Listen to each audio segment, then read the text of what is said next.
আজকের ক্লাসে সবাইকে স্বাগতম। আশা করছি প্রত্যেকে ভালো আছো। বিগত ক্লাসে আমরা সংখ্যা পদ্ধতির বেসিক কিছু কনসেপ্ট শিখেছি। আমি রিকমেন্ড করবো যারা প্রথম ক্লাসটি দেখোনি দেখে এই ক্লাসটি করো, তাহলে কিছু বুঝবে না। আমি ডিসক্রিপশন বক্সে তার লিঙ্ক দিয়ে দিব। চলো দেরি না করে শুরু করি। আজকে আমরা শিখবো সংখ্যা পদ্ধতির রূপান্তর। তো রূপান্তর কিভাবে করতে হয় সেই নিয়মগুলো ক্রমান্বয়ে আমরা শিখতে থাকবো। প্রথমে আমরা শিখব দশমিক থেকে বাইনারি সংখ্যা পদ্ধতি কিভাবে রূপান্তর করা হয় সেটা শিখব। ওকে, আমরা একটা সংখ্যা লিখলাম,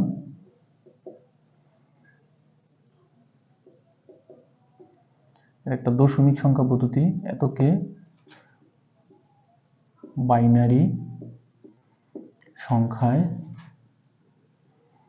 প্রকাশ করো। ওকে, তো এটার বেস 10, সেজন্য আমরা বুঝতে পারতেছি এটা একটা দশমিক সংখ্যা পদ্ধতি। এর আগে কিছু বিষয় আমাদের জানতে হবে। চলো ওই পাশে একটু বোঝার চেষ্টা করি। এই যে ডটটা দেখা যাচ্ছে, এই ডটটাকে বলা হয় radix point. RADIX radix point.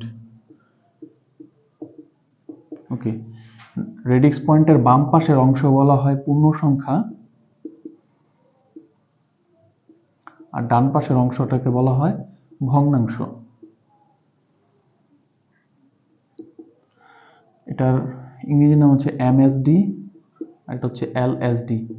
এটার ফুল মিনিং হচ্ছে মোস্ট সিগনিফিক্যান্ট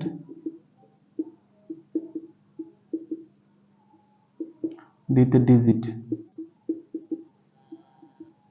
অর্থাৎ সর্বোচ্চ গুরুত্বের অঙ্ক। আর এটা হচ্ছে লিস্ট সিগনিফিক্যান্ট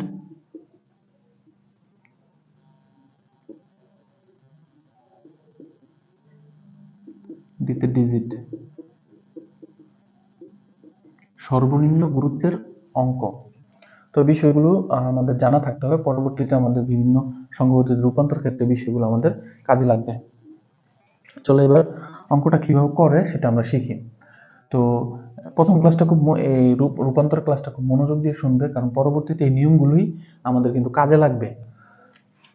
তো পূর্ণ সংখ্যার ক্ষেত্রে একটা রুলস ফলো করতে হয়। পূর্ণ সংখ্যার ক্ষেত্রে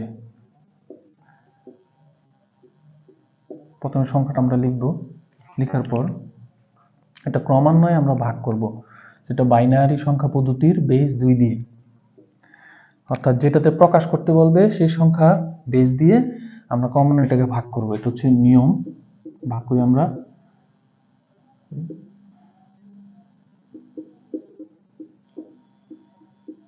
প্রথমে ভাগফলটা লিখতে হয়, পরে ভাগশেষটা লিখতে হয়।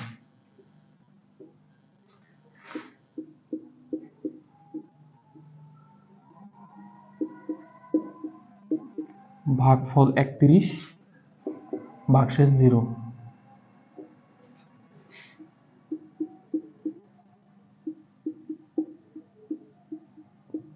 ভাগফল হচ্ছে 15, ভাগশেষ 1।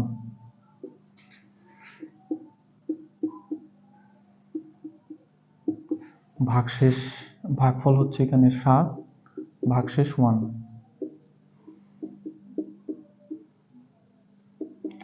ভাগফল 3, ভাগশেষ 1।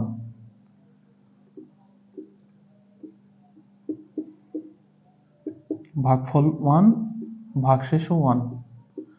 এভাবে করতে করতে ক্রমান্বয়ে যখন এই ডিজিট থেকে এই ডিজিটটা ছোট হয়ে যাবে, তখন এখানে 0 হবে, আর এই সংখ্যাটা এখানে চলে আসবে, তখনই তোমাদের কাজ শেষ। তো মনে রাখতে হবে যে এই পাশে যে ভাগশেষ সংখ্যাগুলো আসছে সেখানে 0 এবং 1 ছাড়া কিছু আসবে না, কারণ বাইনারি সংখ্যা পদ্ধতির বেস হচ্ছে 0 এবং 1। সংখ্যা পদ্ধতিতে ব্যবহৃত সংখ্যা হচ্ছে 0 এবং 1। তারপর সুতরাং দিয়ে আমরা লিখব 125 দশমিক থেকে এই পয়েন্ট, ভাগশেষের এই পয়েন্ট থেকে এই পয়েন্ট পর্যন্ত আমরা লিখব, তখন আমাদের কাজ শেষ। অর্থাৎ কম্পিউটারে যদি 125 আমরা টাইপ করি কিবোর্ডে, তার ভাষা 125 হচ্ছে এটা, সে 125 বলতে এটা চিনে। এখন যারা এভাবে হাতে করতে অনেক সময় লাগবে, ক্যালকুলেটারে করবা, যদি দশমিক চলে আসে, প্রথম টার্ম দেখায় এরকম আসবে, দশমিকের আগেরটা এখানে, আর দশমিকের পরে যদি কিছু আসে সেখানে ভাগশেষ হবে 1। আর যদি পূর্ণ সংখ্যা আসে সেক্ষেত্রে পূর্ণ সংখ্যাটি ভাগফল আর ভাগশেষ হবে 0। এটা খুব দ্রুত হয়ে যাবে, যারা হাতে করতে না চাও, ক্যালকুলেটর করতে চাও, সেটাও বলে দিলাম। তো এবার আমরা ভগ্নাংশের ক্ষেত্রে শিখব।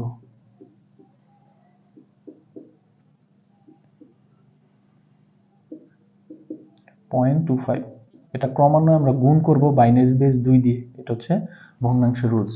এটা গুণ করলে হবে 0.50। তো এই রেডিক্স পয়েন্টের আগেরটাকে এই পাশে বসাইতে আর এই পাশেরটাকে বসাইতে এই পাশে, তারপর এটাকে গুণ করলে হবে, সরি 2 দিয়ে হবে, ওকে, এটার গুণ করলে হবে 1। অর্থাৎ পূর্ণ সংখ্যা আসলে পূর্ণ সংখ্যাটা এই পাশে 0, তখন আমাদের কাজ শেষ। সুতরাং 0.25 দশমিক থেকে, এটা উপর থেকে নিচে লিখতে হয়, এটা নিচ থেকে উপরে, এটা উপর থেকে নিচে, 0.01। ওকে, এখন যদি পূর্ণ সংখ্যা আসে এতটুকু করতে হবে, যদি ভগ্নাংশ আসে এতটুকু করতে হবে, যদি দুইটাই আসে লাস্ট আমরা এই কথাটা লিখব 125.25 দশমিক থেকে এটা পয়েন্ট, এটা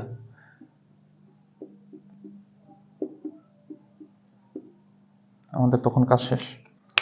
এখন ভগ্নাংশের ক্ষেত্রে একটা ব্যতিক্রম নিয়ম আছে, সেটা হচ্ছে যদি অনেক ক্ষেত্রে পূর্ণ সংখ্যা আসবে না, সেই ক্ষেত্রে আমরা কি করব। তো এই নিয়মটা আমরা এখন এখানে শিখব।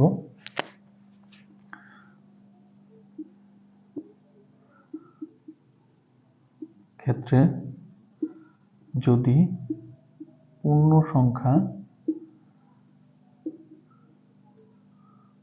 না আসে, তখন সেক্ষেত্রে আমার রুলসটা কি। ধরো একটা সংখ্যা লিখলাম 0.10, এটা গুণ করি, গুণ করলে হবে 0.20, দশমিকের আগেরটা এই পাশে, দশমিকের পরেরটা এই পাশে, এটা গুণ করলে হবে 0.40, 0.40, এটা গুণ করলে হবে 0.80, 0.80, এটা গুণ করলে হবে 1.60, এটা গুণ করলে হবে 1.20, 1.20। ওকে, 1 2 3 4 5 5বার করার পর যদি পূর্ণ সংখ্যা না আসে তখন আমরা থেমে যাব। তখন লিখব সুতরাং 0.10 দশমিক থেকে, এটা উপর থেকে নিচে লিখতে হয়, 0.00011। অর্থাৎ এই গুণটা অনন্তকাল চলবে, সেই কারণে আমাদের এখানে অসীম চিহ্ন বসাইতে হবে।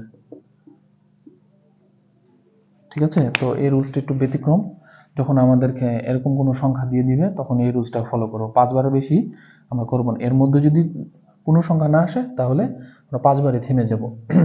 আরেকভাবে বোঝা যায়, সেটা হচ্ছে পরপর 3 রকম ডিজিট আসলে 0 0 0, তখনও থেমে যাওয়া যায়, তবে সর্বোচ্চ আমরা 5বার করলেই এনাফ। তো আশা করছি বুঝতে পেরেছ। কোথাও যদি কোনো সমস্যা হয় বুঝতে, কমেন্ট বক্সে জানাও, অবশ্যই তার রিপ্লাই দেবো। আজকের ক্লাসটা অনেক ইম্পর্টেন্ট ছিল, কারণ পরবর্তীতে এই ক্লাসের উপর বেস করেই বাকি সংখ্যা পদ্ধতির অনেকগুলো রুলস এখানে কাজে লাগবে। আশা করছি ভালো লেগেছে। ভালো লাগলে অবশ্যই বন্ধুদের সাথে শেয়ার করো, যাতে তারাও তোমাদের মতো করে সহজভাবে আইসিটি শিখতে পারে এবং তাদের দুর্বলতা দূর করতে পারে। আর পরবর্তীতে কোনো ক্লাসে দেখা হচ্ছে, সে পর্যন্ত আল্লাহ হাফেজ।